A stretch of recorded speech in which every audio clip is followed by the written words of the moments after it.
The three main performing companies are ASCAP, BMI, and SEASAC.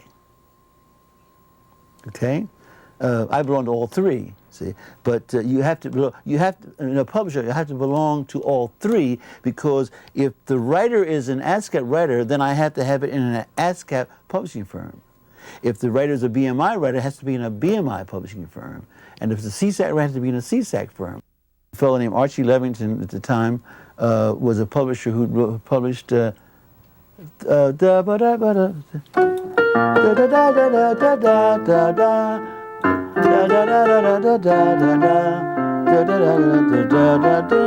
Belong to Me. Okay. And he was, at the time, he was active in SEASAC at the time. They were just starting out. SEASAC basically was a European organization that spent their licensing in classical music in Europe, and folk music, all this stuff in England and France and all that stuff. But then they invaded they wanted to come to the United States because that's a big market.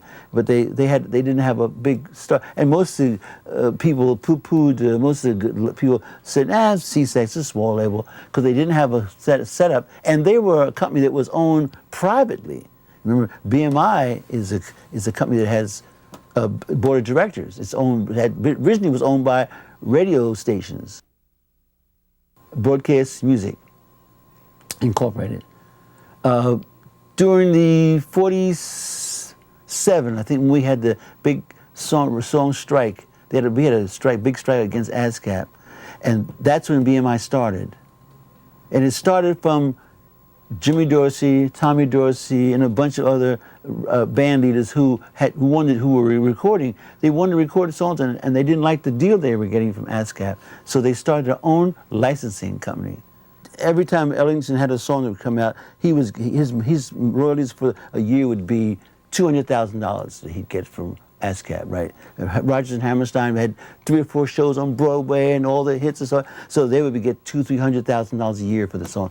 So here you write your song, and you would ASCAP your first tune, you might make $50,000 on your song if it's a #1, because and now if you come up with another song or 2, and next year you come up with another hit, or maybe 2 songs, and the next 2 years later, they say, hey, he's had no song. Well, move him up from a class C writer, we make him to a B writer, or a class F writer, we make him to an E writer, and they'll guarantee him more. And then he goes, the guy writes the song, and it gets in a movie, and the movie's a big picture. Okay, then they would move him up to a class C. Now he's going to make at least $100,000 a year, guaranteed. See, and you stay there. Writer can only belong to one of those firms, because he has to belong to he has to have his songs published by a firm that's connected with the same performance company he's with. If he's a BMI performance and he's a BMI writer, then it goes to a BMI publisher. We're not interested in the singer. We're only interested in the writer. The singer doesn't have to. The fact, singers don't belong to ASCAP and BMI and SEASAC, because they're singers. They're listed as a singer. We want to talk about writer. A writer is the one we're talking about.